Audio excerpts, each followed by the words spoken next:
Magandang umaga po sa inyo, tatay, Ate Ami, nanay. Kamusta na po? Masaya po ba kayo na matulog, tumira sa inyong bagong bahay? Masaya. Masaya. Kaya po ako naririto po kasi may importante po akong sasabihin po sa inyo. Kilala niyo po ba, tatay, Ate Ami, nanay, yung inyo pong sponsor dito sa pagpapagawa sa inyong bahay? Kilala. Alam niyo po ang pangalan? Si Ma'am James. Yon, tama, si Ma'am Dems. Si Ma'am Dems po ay muli pong nagpaabot po ng tulong para sa inyo. Tama po yung narinig niyo po. Nagpaabot po muli ng tulong po si Ma'am Dems po para sa inyo. Padala po siya ng pera. At ang pera pong ito ay nagkakahalaga po ng 20,000 pesos.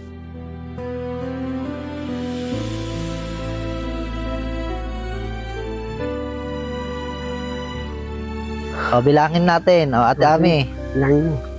Oh, mampira. Isa, dalawa, tatlo, apat, lima, anim, 7, 8, 9, 10, 11, 12, 13, 14, 15, 16, 17, 18, 19, 20. Yan po, tatay, ay pinadala sa inyo. Ang purpose po kung bakit po yan pinadala, sasabihin ko po sa inyo. Ipapapinis po natin yung loob at labas po ng inyong CR na hindi po na-finish nung nakaraan. Pagkatapos po, papipinturahan po natin yung inyong bahay. Yung labas at loob ng inyong bahay, kasama itong CR ninyo, papipinturahan natin. Gusto nyo po ba papinturahan? Gusto. Yun po kasi ang gusto ng sponsor po ninyo. Yan naman po ay bukal sa loob niya po at masaya po siya at kayo po'y tulungan. Katapos po mapinturahan yung loob po ng bahay, loob at labas po ng CR, bibili po tayo ng lagayan niyo po ng tubig sa CR at dito po sa inyo pong kusina. Naunawaan niyo po ba? Maraming salamat. Papipiliin ko po kayo, tatay, Ate Ami, nanay. Papapinturahan po natin yung inyong bahay at papipinis yung CR o hindi na? Sa inyo na yung pera. Papipinturahan at papipinis.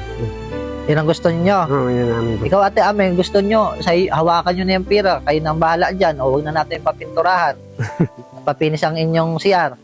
Anong gusto? Papinturahan. Sponsor. Yan ang gusto ng Saka sponsor. pinadalhan kami ng Para naman po natin mapasaya ang sponsor. Makita po yung kanyang mga naitulong.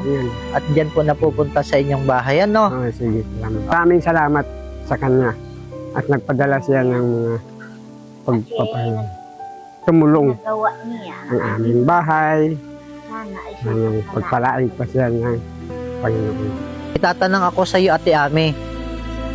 Anong gusto mong kulay ng kwarto mo pag pininturahan natin? Pink po. Pink. Ikaw, tatay, nanay. Ayan. Oh, di light blue, light green.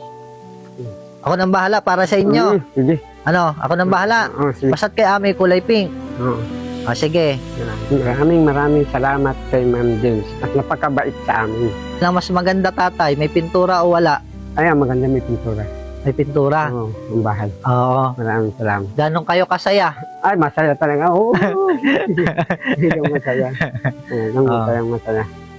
Maraming pong salamat. Maraming salamat. Ngayon na ang nakalaman. Pera. Maraming salamat po, Ma'am James, dahil po naitulong niyo po sa amin. Hanggang ngayon, natulong po kayo sa amin. Maraming salamat po, Ma'am James, dahil po pipinturahan na po ang bahay namin at gusto ko pong kulay sa aking kwarto ay kulay pink. Kulay pink ang gusto mo, Ate Ami? Opo. Sige, papinturahan na natin. No?